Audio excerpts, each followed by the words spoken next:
Hey guys, it's Vampire Mike from SegaCityUniverse.com and GravesideEntertainment.com, and this is just a really quick update, hopefully it's not more than a minute or two, about those VGA cables I purchased from that gentleman from France named Cabou. I'm going to put his description, his website that has a link and his email address below in the description. When he had first sent me the cables, I had said I saw some light lines and I was kind of confused as to what settings to choose. So this is just kind of an update video in terms of what I ended up using and what worked best for me. It may not work best for you with any VGA cable, but with me it worked great for mine, for my TV. I have a 55-inch Samsung. I found that when I stretched it out, well, first off, when you use the VGA cable in mine, it only lets you use certain options. Other options are blacked out and you can't use them.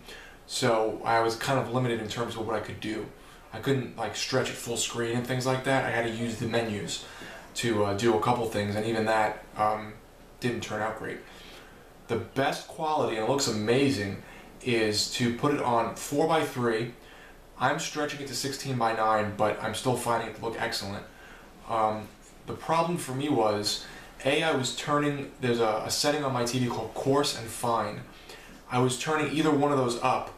So if I was turning the coarse up to 100%, and this may not apply to you depending on which TV you have, it was stretching it out to fit my screen, but it was also stretching out the lines that are built into kind of like a VGA picture quality. So it was putting these like thin light lines through the background, and if you looked really hard you could notice them. Once I took that coarse setting off and left black bars on the side, there we go. Left black bars on the side, not up and down, but it was vertically, the black bars. They weren't big. Those lines went away. So even in 16:9 or 4x3, the lines went away.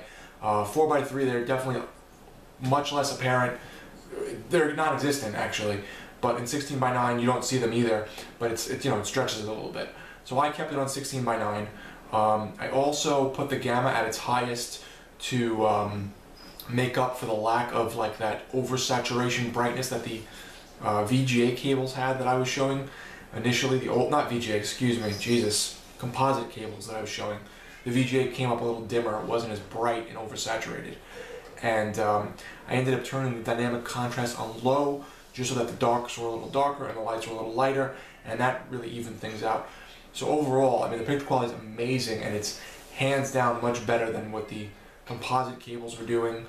I definitely recommend them, and I definitely recommend fine-tuning your TV to what works best for you.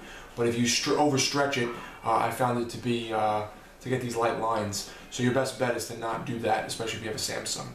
But Cabou's cables are great. I cannot say how awesome they look enough. Thank you, Cabou.